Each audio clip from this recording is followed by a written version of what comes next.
Bonjour à tous et bienvenue dans le MAG sur Sensation.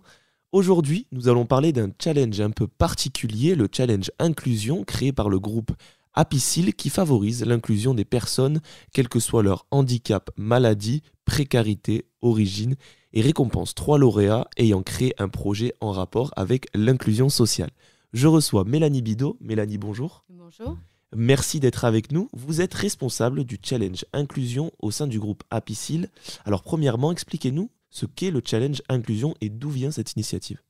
Alors le challenge inclusion, c'est le premier challenge ouvert à tous, monsieur, madame, tout le monde, qui a mis en œuvre une initiative qui permet de favoriser l'inclusion dans notre société.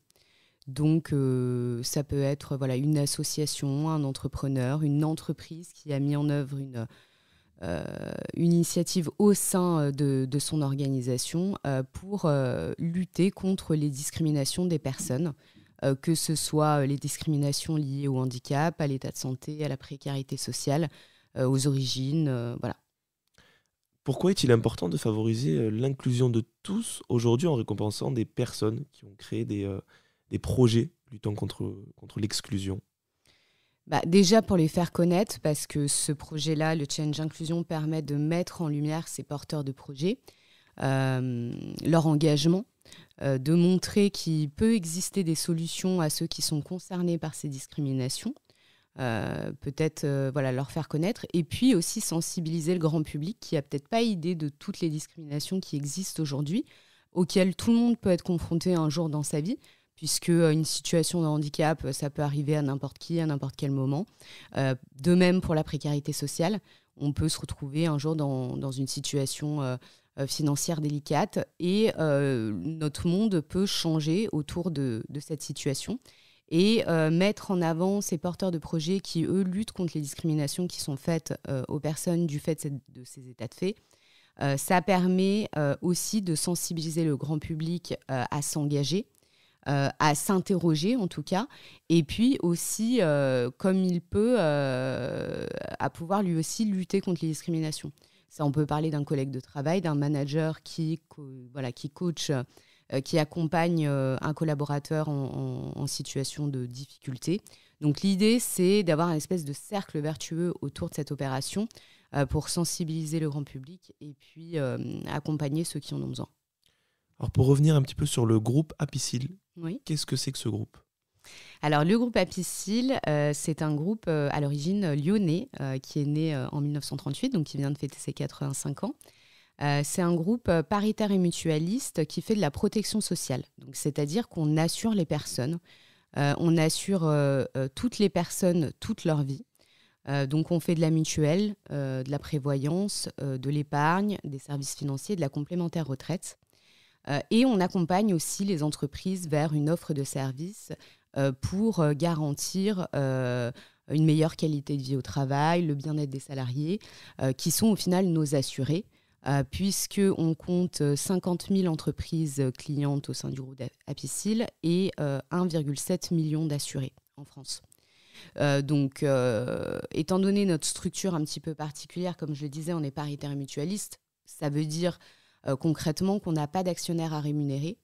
Et donc, étant donné qu'on n'a pas d'actionnaire à rémunérer, chaque année, on redistribue une partie de nos excédents financiers dans des projets sociétaux. Et le Challenge Inclusion est l'un de ces projets. Mais au total, il faut savoir que le groupe Apicil redistribue 16 millions d'euros par an environ dans ces projets-là. La France est reconnue par 56% des citoyens comme étant une société inclusive. On est certes sur une majorité, mais ça ne fait qu'une personne sur deux au final. On en déduit quoi de ces chiffres ? Alors tout à fait, on pourrait penser de prime abord que ce chiffre est positif. Moi, je vois surtout les 44% restants qui pensent qu'effectivement, il y a un problème au sein de notre société. Ce n'est pas très difficile de le voir, notamment en termes de mobilité, d'accessibilité. Toutes les villes ne sont pas sur le même pied d'égalité concernant l'accessibilité, par exemple, des personnes en situation de handicap, mais pas que, l'accès à l'emploi, l'accès à la pratique sportive. Et nous, le groupe Apicil, on soutient depuis avant même d'ailleurs à la création des Jeux paralympiques une team de handisportifs qu'on accompagne avec nos moyens humains et financiers pour leur permettre d'accéder à la pratique du sport à haut niveau. Et pour nous, c'est important en fait que tout le monde ait les mêmes chances. Les mêmes chances, comme je disais, pour trouver un emploi, pour pratiquer un sport ou bien même pouvoir être mobile en fait. Est-ce qu'en France, à l'heure actuelle, on est en réalité une société inclusive ? On peut prendre un exemple tout simple, hein, l'accès des personnes handicapées en fauteuil roulant, à part dans les très grandes villes, et encore, l'accès est très compliqué, notamment dans les transports. Ça, c'est certain. La marraine du Challenge Inclusion, Lucie Carrasco, pourrait mieux vous en parler que moi, puisque elle rencontre souvent, on en discute, des difficultés à être mobile malgré sa volonté de vouloir voyager, aller partout, malgré le handicap. Et au quotidien, c'est en fait c'est un défi quotidien. On se rend compte que pour faire un trajet qui nous paraît à nous, personnes valides qui ne sommes pas confrontées au handicap, un trajet très court ou qui nous paraît très simple, pour une personne en situation de handicap, ça peut être un véritable parcours du combattant.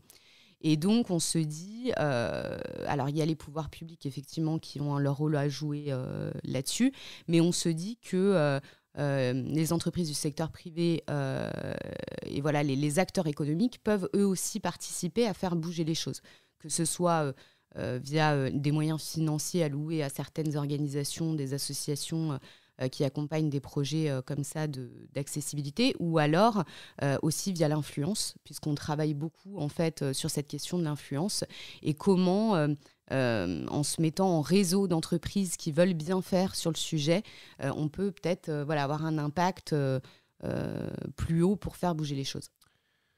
On est à J-1 an des Jeux Olympiques Oui. et Paralympiques de Paris 2024. Une réelle volonté du gouvernement émane contre ces problèmes de mobilité des personnes qui n'arrivent pas à se déplacer, qui sont en situation de handicap. Seulement, ce ne sont pas des choses qui doivent être éphémères pour les Jeux, mais qui doivent rester dans le long terme. Qu'est-ce qu'on peut penser à l'heure actuelle de toutes ces paroles et de ces promesses en quelque sorte ? J'espère, en tout cas, on voit que peut-être le prétexte n'est pas forcément le meilleur, mais au final, c'est ce qui compte, c'est le résultat. Moi, ce qui m'importe, c'est le résultat. C'est de voir que ce soit pour les Jeux olympiques, paralympiques ou tout autre événement ou toute autre occasion, l'idée, c'est que les choses bougent. On fait des progrès, on voit que les réglementations évoluent, on le voit avec l'aide pour les personnes handicapées qui sont en situation de concubinage. Là, je reparle encore de Lucie Carrasco, qui s'est beaucoup battue aussi pour faire évoluer cette réglementation-là, qui a été parlée à Emmanuel Macron, qui a mobilisé les médias autour de cette question. En fait, le prétexte importe peu. Ce qui compte pour moi, c'est le résultat. Et si on arrive à faire bouger les choses et à rendre les villes plus accessibles, tant mieux. J'espère juste qu'effectivement, ça soit dans une optique de pérennisation de toutes ces actions et qu'on aille vers le mieux. Mais en tout cas, l'idée, c'est que ça bouge, quoi. Et le Challenge Inclusion a aussi cette vocation-là, c'est aussi de mettre le doigt sur des choses auxquelles on n'a peut-être pas forcément idée. Je reparle, j'ai peur qu'on manque de temps, peut-être des dates importantes pour les gens qui nous écoutent et qui seraient intéressés. Si vous êtes un porteur de projet qui lutte contre les discriminations des personnes, moi je vous invite à aller sur le site challengeinclusion.fr à partir du 25 septembre et à déposer votre candidature pour faire connaître votre projet au plus grand nombre. C'est juste une petite vidéo de 2 minutes pour présenter sa candidature. L'année dernière, pour exemple, on a quand même eu 88 000 visiteurs sur la plateforme et 20 000 votants pour les initiatives dans le cadre de l'opération. Donc 20 000 personnes qui sont pas forcément concernées par une situation de handicap ou qui ne sont pas discriminées dans leur vie quotidienne, mais qui ont été impactées, qui ont été sensibilisées à la question à travers ces initiatives. Donc, vous avez aussi créé Mon entreprise inclusive. Tout à fait. Est-ce que vous pouvez rapidement nous expliquer en quoi ça consiste ? Alors oui, chez Apicil, on essaye de créer beaucoup de choses autour de la question de l'inclusion. Alors, Mon entreprise inclusive, c'est un média, un site internet qui a été créé pour, cette fois-ci, accompagner les entreprises qui souhaitent être plus inclusives en leur donnant déjà des tips en matière de réglementation, leur expliquer tout tout ce qu'elles ont besoin de savoir si elles veulent être un petit peu plus inclusives, déjà en matière de législation, et puis aussi leur donner des bonnes pratiques, des exemples concrets de réussite d'initiatives inclusives en entreprise, parce qu'on pense chez Apicil que c'est en montrant le maximum d'initiatives positives, de personnes qui ont fait des choses pour rendre leur société plus inclusive, et de fait qui ont, on le pense, permis à l'entreprise d'être plus performante. En fait, c'est en montrant des exemples concret que inclusion égale performance économique, que on pense qu'on va, pareil, créer un cercle vertueux et embarquer le plus de monde possible. Donc, monentrepriseinclusive.com, pareil, c'est une plateforme que je vous invite à aller voir et elle recense vraiment les meilleures initiatives en matière d'inclusion d'entreprise. Merci Mélanie d'avoir accepté notre invitation sur Sensation. Vous pouvez retrouver cet audio en podcast audio et vidéo sur notre site internet et notre application Radio Sensation. Merci.